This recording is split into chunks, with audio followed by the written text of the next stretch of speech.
Chapter 2, which treats of the first sally the ingenious Don Quixote made from home. These preliminaries settled, he did not care to put off any longer the execution of his design, urged on to it by the thought of all the world was losing by his delay, seeing what wrongs he intended to right, grievances to redress, injustices to repair, abuses to remove, and duties to discharge. So, without giving notice of his intention to anyone, and without anybody seeing him, one morning before the dawning of the day, which was one of the hottest of the month of July, he donned his suit of armor, mounted Rocinante with his patched-up helmet on, braced his buckler, took his lance, and by the back door of the yard sallied forth upon the plain in the highest contentment and satisfaction at seeing with what ease he had made the beginning with his grand purpose. But scarcely did he find himself upon the open plain, when a terrible thought struck him, one all but enough to make him abandon the enterprise at the very outset. It occurred to him that he had not been dubbed a knight, and that according to the law of chivalry he neither could nor ought to bear arms against any knight, and that even if he had been, still he ought, as a novice knight, to wear white armor, without a device upon the shield until by his prowess he had earned one. These reflections made him waver in his purpose, but his craze being stronger than any reasoning, he made up his mind to have himself dubbed a knight by the first one he came across, following the example of others in the same case, as he had read in the books. That brought him to this pass. As for white armor, he resolved, on the first opportunity, to scour his until it was whiter than ermine, and so comforting himself he pursued his way, taking that which his horse chose, for in this he believed lay the essence of adventures. Thus setting out, our new-fledged adventurer paced along, talking to himself and saying, "Who knows but that in time to come, when the veracious history of my famous deeds is made known, a sage who writes it, when he is to set forth my first sally in the early morning, will do it after this fashion." Scarce had the rubicund Apollo spread o'er the face of the broad spacious earth the golden threads of his bright hair, scarce had the little birds of painted plumage attuned their notes to hail with dulcet and mellifluous harmony the coming of the rosy dawn, that, deserting the soft couch of her jealous spouse, was appearing to mortals at the gates and balconies of the Manchurian horizon, when the renowned knight Don Quixote of La Mancha, quitting the lazy down, mounted his celebrated steed Rocinante and began to traverse the ancient and famous Campo de Montiel, which in fact he was actually traversing. "Happy the age, happy the time," he continued, "in which shall be made known my deeds of fame, worthy to be molded in brass, carved in marble, limned in pictures, for a memorial forever. And thou, O sage magician, whoever thou art, to whom it shall fall to be the chronicler of this wondrous history, forget not, I entreat thee, my good Rocinante, the constant companion of my ways and wanderings." Presently he broke out again, as if he were love-stricken in earnest. "O Princess Dulcinea, lady of this captive heart, a grievous wrong hast thou done me to drive me forth with scorn, and with inexorable obduracy banish me from the presence of thy beauty. O lady, deign to hold in remembrance this heart, thy vessel, that thus in anguish pines for love of thee." So he went on stringing together these and other absurdities, all in the style of those his books had taught him, imitating their language as well as he could, and all the while he rode so slowly and the sun mounted so rapidly and with such fervor that it was enough to melt his brains if he had any. Nearly all day he travelled without anything remarkable happening to him, at which he was in despair, for he was anxious to encounter someone at once upon whom to try the might of his strong arm.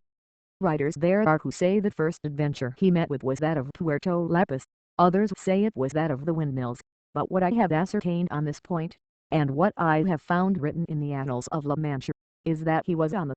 road all day, and towards nightfall his hack and he found themselves dead tired and hungry, when, looking all around to see if he could discover any castle or shepherd's shanty where he might refresh himself and relieve his sore wants, he perceived not far out of his road an inn, which was as welcome as a star guiding him to the portals, if not the palaces, of his redemption, and quickening his pace he reached it just as night was setting in. At the door were standing two young women, girls of the district as they call them, on their way to Seville with some carriers who had chanced to halt that night at the inn, and as happened what might to our adventurer, everything he saw or imagined seemed to him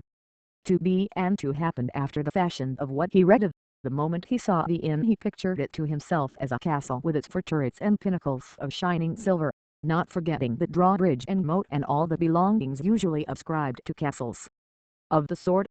To this inn, which to him seemed a castle, he advanced, and at a short distance from it he checked Rocinante, hoping that some dwarf would show himself upon the battlements, and by sound of trumpet give notice that a knight was approaching the castle. But seeing that they were slow about it, and that Rocinante was in a hurry to reach the stable, he made for the inn door, and perceived the 2 gay damsels who were standing there, and who seemed to him to be 2 fair maidens, their lovely ladies taking their ease at the castle gate. At this moment it so happened that a swineherd who was going through the stables collecting a drove of pigs for, without any apology, that is what they are called, gave a blast of his horn to bring them together, and forthwith it seemed to Don Quixote to be what he was expecting, the signal of some dwarf announcing his arrival, and so with prodigious satisfaction he rode up to the inn and to the ladies, who, seeing a man of this sort approaching in full armor and with lance and buckler, were turning in dismay into the inn, when Don Quixote, guessing their fear by their flight, raising his pasteboard visor, disclosed his dry dusty visage, and with courteous bearing and gentle voice addressed them, "Your ladyships need not fly or fear any rudeness, for that it belongs not to the order of knighthood which I profess to offer to anyone, much less to high-born maidens as your appearance proclaims you to be." The girls were looking at him and straining their eyes to make out the features which the clumsy visor obscured, but when they heard themselves called maidens, a thing so much out of their line, they could not restrain their laughter, which made Don Quixote wax indignant, and say, "Modesty becomes the fair, and moreover laughter that has little cause is great silliness." This, however, I say not to pain or anger you, for my desire is none other than to serve you. The incomprehensible language and the unpromising looks of our cavalier only increased the lady's laughter, and that increased his irritation, and matters might have gone farther if at that moment the landlord had not come out, who, being a very fat man, was a very peaceful one. He, seeing this grotesque figure clad in armor that did not match any more than his saddle, bridle, lance, buckler, or corselet, was not at all indisposed to join the damsels in their manifestations of amusement, but, in truth, standing in awe of such a complicated armament, he thought it best to speak him fairly, so he said, "Señor Caballero, if your worship wants lodging, bathing the bed, for there is not one in the inn, there is plenty of everything else here." Don Quixote, observing the respectful bearing of the alcalde of the fortress for so innkeeper and inn seemed in his eyes, made answer, "Sir Castellan, for me anything will suffice, for my armor is my only wear, my only rest." The phrase. The host fancied he called him Castellan because he took him for a worthy of Castile, though he was in fact an Andalusian, and one from the strand of Sanlúcar, as crafty a thief as Cacus and as full of tricks as a student or page. "In that case," said he, "your bed is on the flinty rock, your sleep to watch alway. And if so, you may dismount and safely reckon upon any quantity of sleeplessness under this roof for a 12-month, not to say for a single night."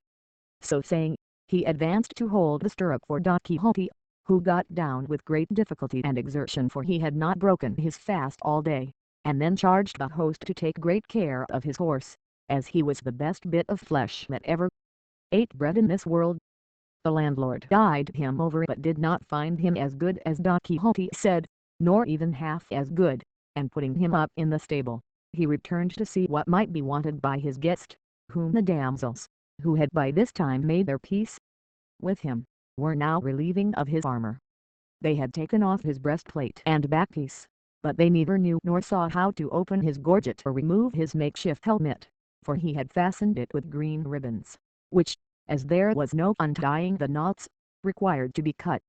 This, however, he would not by any means consent to, so he remained all the evening with his helmet on, the drollest and oddest figure that can be imagined, and while they were removing his armor, taking the baggages who were about it for ladies of high degree belonging to the castle, he said to them with great sprightliness,